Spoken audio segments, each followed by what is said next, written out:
video is going to be interesting. It's kind of a glimpse into my headspace, the things that I've been thinking about, and really it's just work-life balance and how to figure it all out.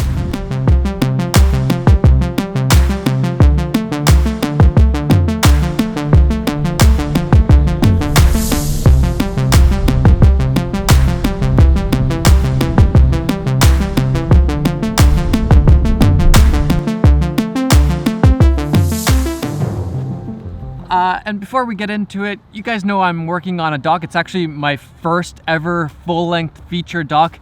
It's been a dream of mine for a long time to work on something like this. We're making a doc, and instead of just making a doc, we thought we could bring you guys along with us on this crazy journey of doing this massive project, which will probably take like a year, maybe even 2 years to complete. It's by far the biggest project I've ever been a part of, so I thought it would be a great learning experience for you guys. And so yesterday we actually launched a Kickstarter campaign to raise funds for the documentary, to actually make it, but also to bring you guys along on this crazy journey. So if you're interested in learning about doc filmmaking or just supporting the documentary, go check out the link down below, and yeah, I'll see you guys there.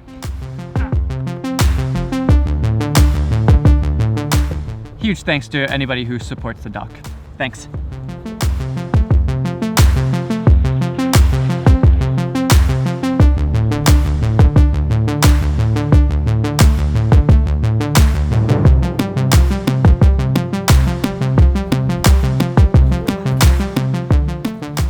I recently read my friend Jay Perry's book.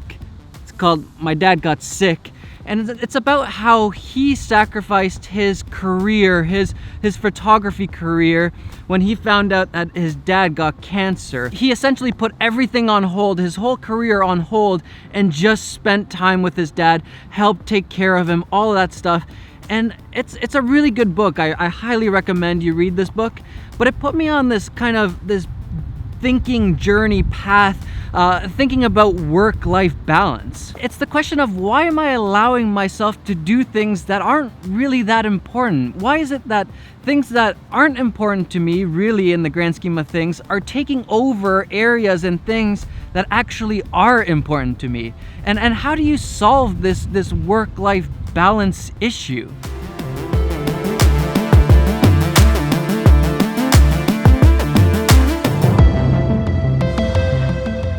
Super interesting at the Power of Video conference that I spoke at like a couple of weeks ago in Belfast, Northern Ireland. A lot of the creators said this throughout the weekend, that they would love to go back and do what they love as just a hobby. They're doing it right now as their job, as work, but they would love to go back and just do it as a hobby. And I thought that was super interesting that people were saying that, and that really stuck in my mind, and I was thinking about that. And I don't think that they mean that they don't love the thing that they're doing anymore.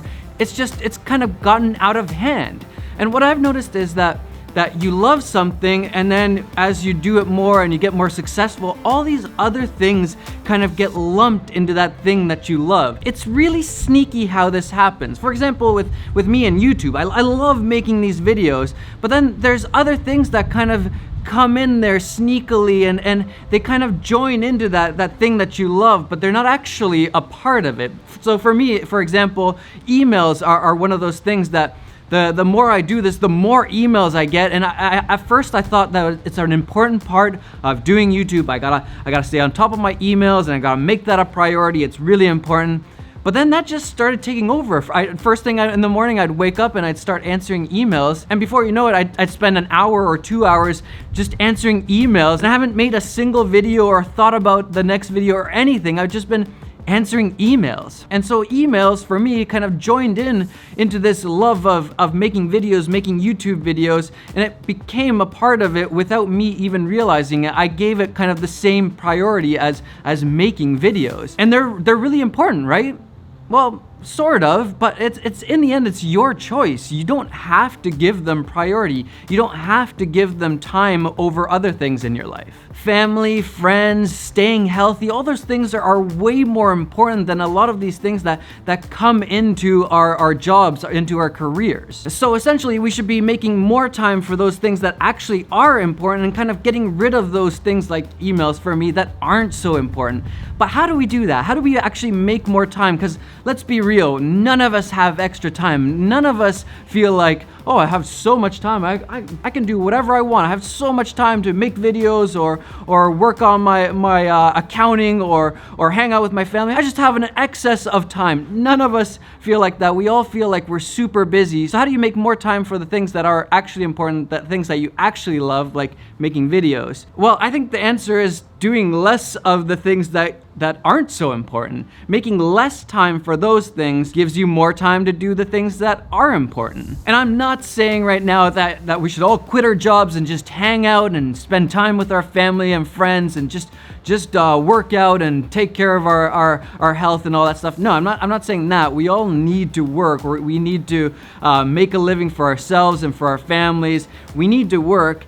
But there's a question of that extra. We all want to succeed, so we put in that extra always to succeed faster, essentially. So are you going to work that overtime, or are you going to answer emails at nighttime when you should be hanging out with your friends or family? Or are you going to take that extra meeting that you know isn't really that important in the end? Really, it's a question of short-term versus long-term, and a lot of us think short-term instead of long-term. Think about taking that extra hour of overtime or going to work out and staying healthy.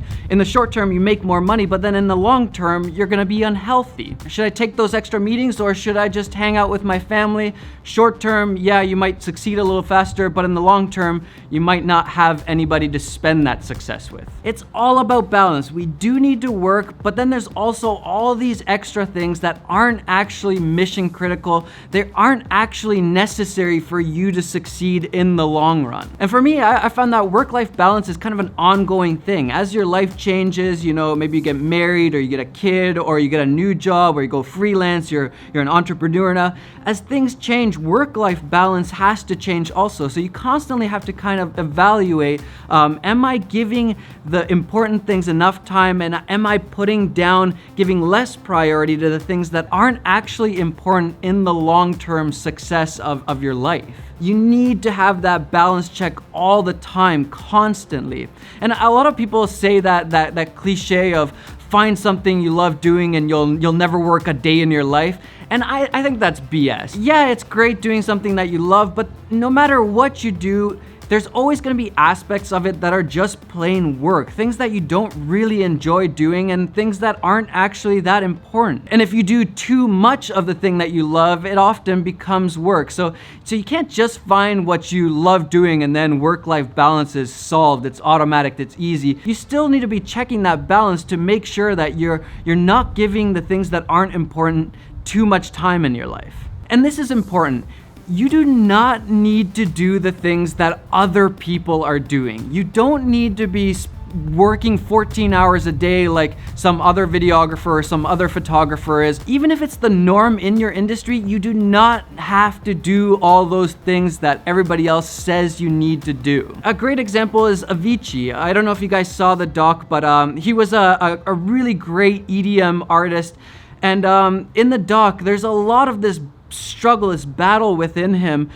He's trying to figure out how to kind of get this balance in his life. He had all this pressure to go out and tour. Everybody around him was saying, you need to tour, and he thought he needed to tour, but he didn't like touring. It was stressing him out, it was burning him out, and it just was not healthy for him. But he thought he needed to do it. And then, spoiler alert, he kind of realizes that, okay, I don't need to be touring. But I feel like at that point, he was already so burnt out. And I can't say what happened to him, but he ended up taking his own life. And I think that's partly because he was in this trap of thinking that he needs to do these things. And I didn't know Avicii, so I can't say for sure, but I feel like a lot of people, myself included, get into these kinds of traps thinking that, oh, emails are a part of this YouTube thing, and meetings and sponsors and brand deals, everything comes in, and you think that those are what you need to do to succeed, when really it's your choice whether you want to give those things time or not. So think long-term success, not just short-term success. Don't burn out, don't burn bridges, don't lose all your friends, don't treat your family badly. Think long-term success, family, friends, staying healthy. Those things are way more important than making extra money or making money faster. Make time for the people that you love and make less time for the things that aren't actually that important in life.